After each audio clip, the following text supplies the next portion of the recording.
Good morning. Today is Monday, October 24th, 2022. So, have you ever seen a rainbow?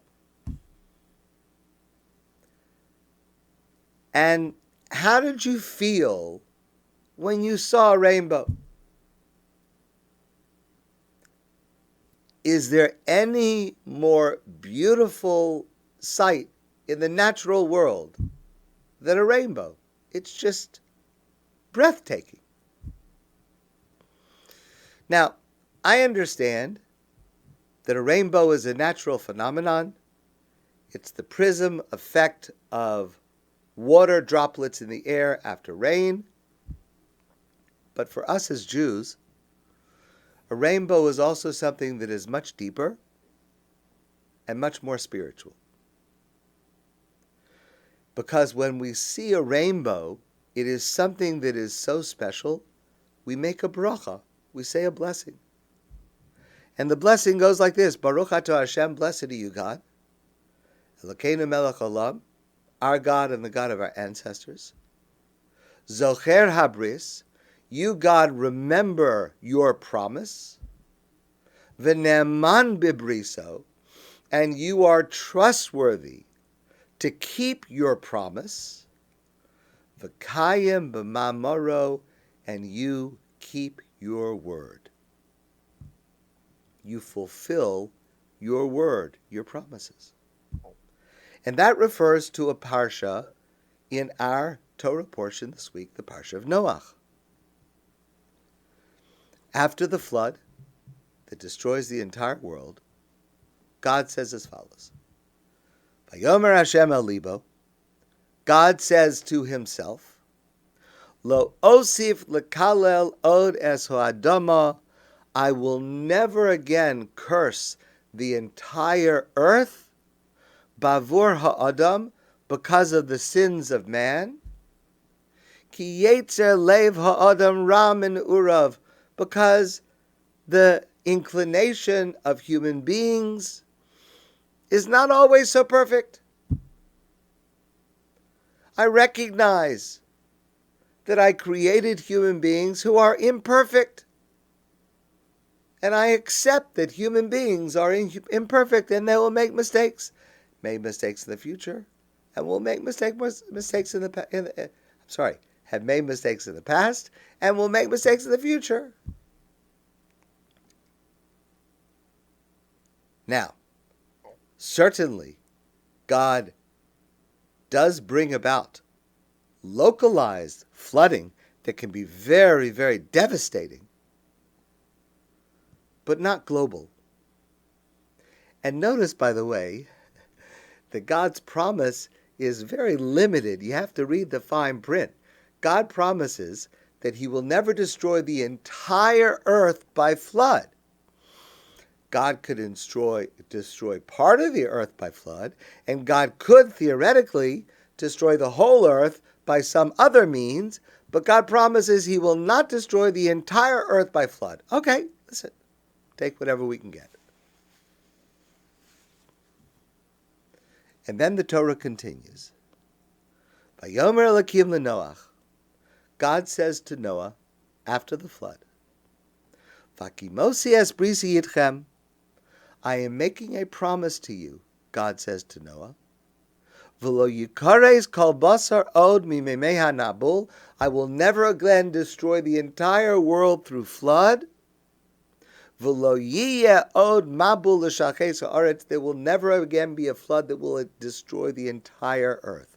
Parts of it, yes, but never again the entire earth, as happened in the days of Noah.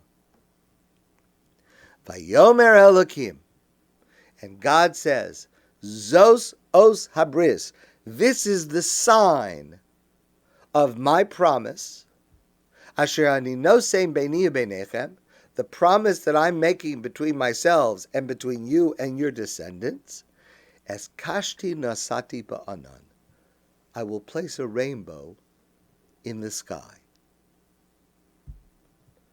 A keshes, a rainbow, appears in the sky when God would want to destroy the whole world through flood, But God remembers his promise, and he does not do so.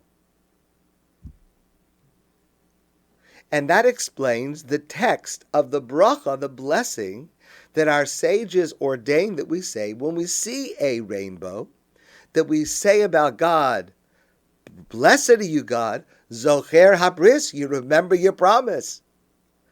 V'nemam bibriso, you are trustworthy to keep your promise. V'kayim b'mamaro, and you fulfill your word. So we see the keshes, we understand that there's a difficulty, we understand what might have otherwise happened, but you promised, and you keep your promise. Thank you very much, God, for keeping your promise. And our sages ordained reciting a bracha, a blessing, when we see a rainbow, because this is so important for us to remember. Just like our sages ordained, we make a bracha before we eat a food. We make a bracha before we smell sweet smells. Excuse me. They ordained that we make a bracha when we see a rainbow. So, it's not such a good thing to see a rainbow in the sky. Once we learn this, once we review this passage in this week's Parsha, how are you going to feel the next time you see a rainbow? And in fact, the Talmud says that during a particularly righteous generation of Jews, no rainbow was seen for the entire generation. That was a sign of the high spiritual level that God never had to put the sign there, because God, during that time, did not consider that there should be a flood and was held back by his promise. Okay, well, if that's what a rainbow means, then why is it so beautiful? I mean, if what it means is so bad, why is it so awe-inspiring, so something that everyone says, oh, and people take pictures, let's go outside and look? We should be running away. We should be ashamed. Why is it such a beautiful sign? So, for a number of years in the New York Times, there was a weekly column. And the title of the column was Corner Office. It was in the finance section of the New York Times. And each week, they would profile a successful CEO,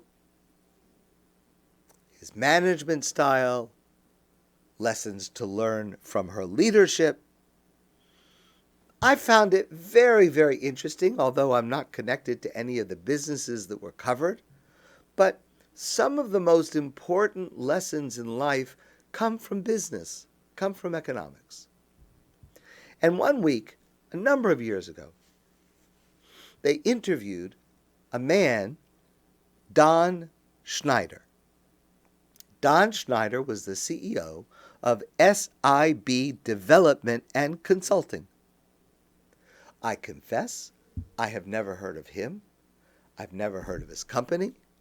But it is a very, very successful company, a multi-billion-dollar company.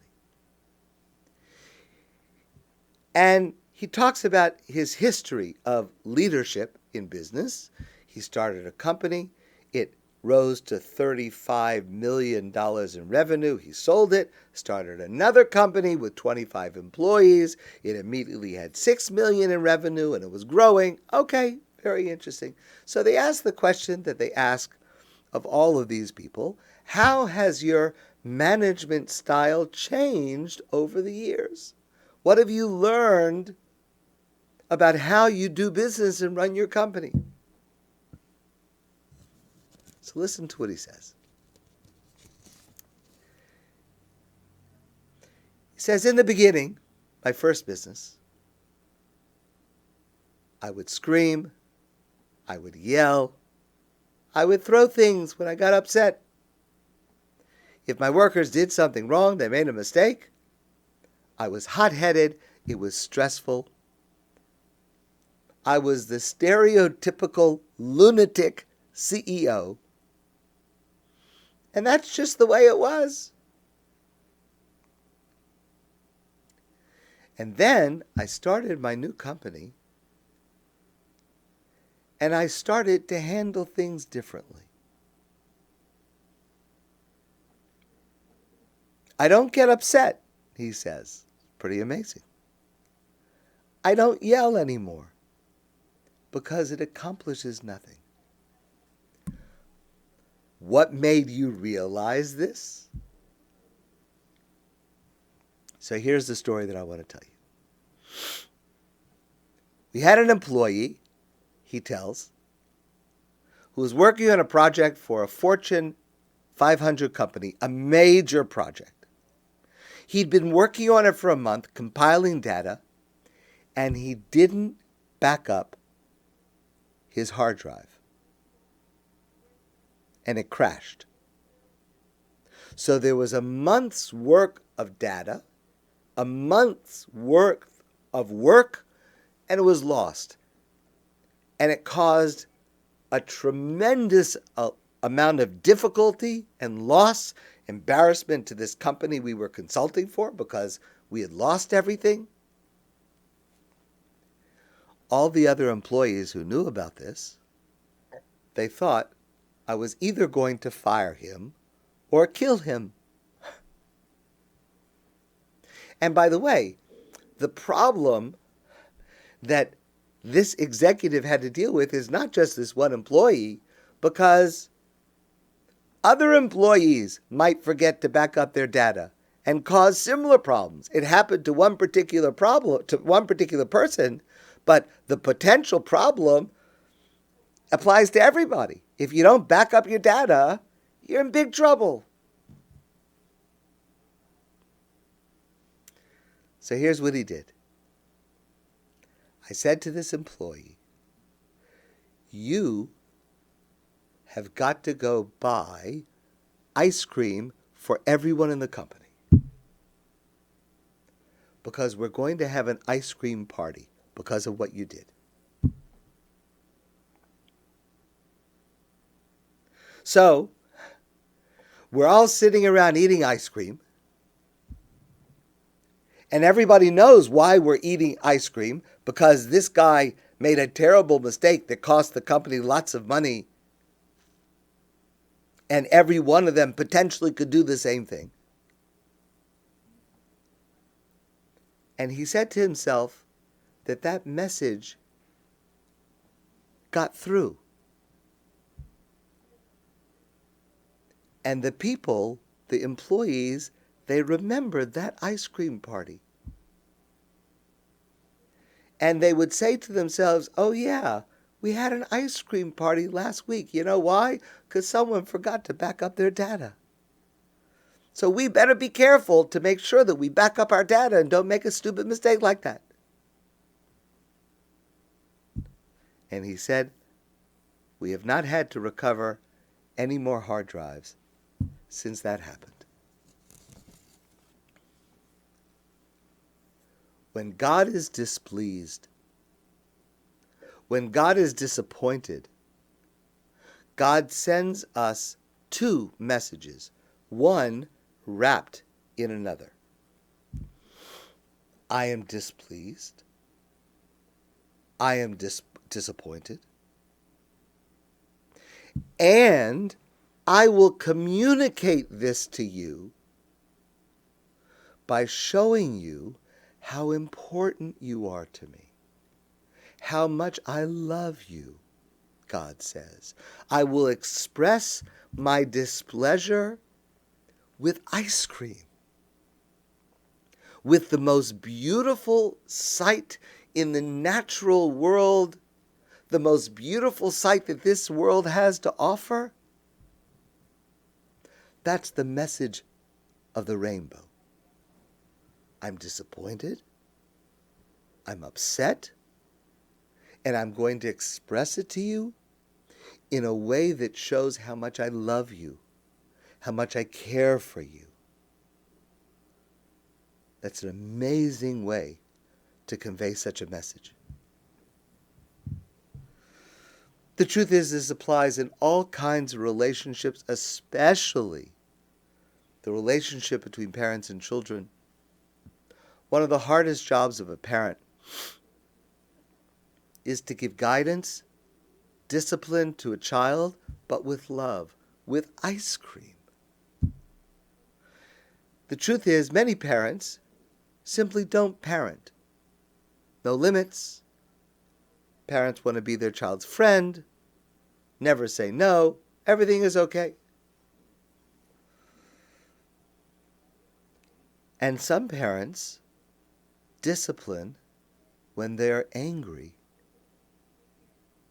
when they lose their temper. And both of those extremes are terribly harmful. The goal of parenting should be to hold our children accountable, to express our displeasure and our disappointment, but to do it with ice cream. To do it in a way that at the same time expresses our love, our unconditional support, and our conviction that they can do better. That's the message that our Torah portion teaches with the sign of the rainbow. And so the next time you see a rainbow, find a siddur, or look it up on your phone, look up the Brachah, and say the Brachah with the realization of the dual message this inspiring sight is supposed to teach us. My friends, I want to wish you a great day, and I look forward to seeing you soon in person.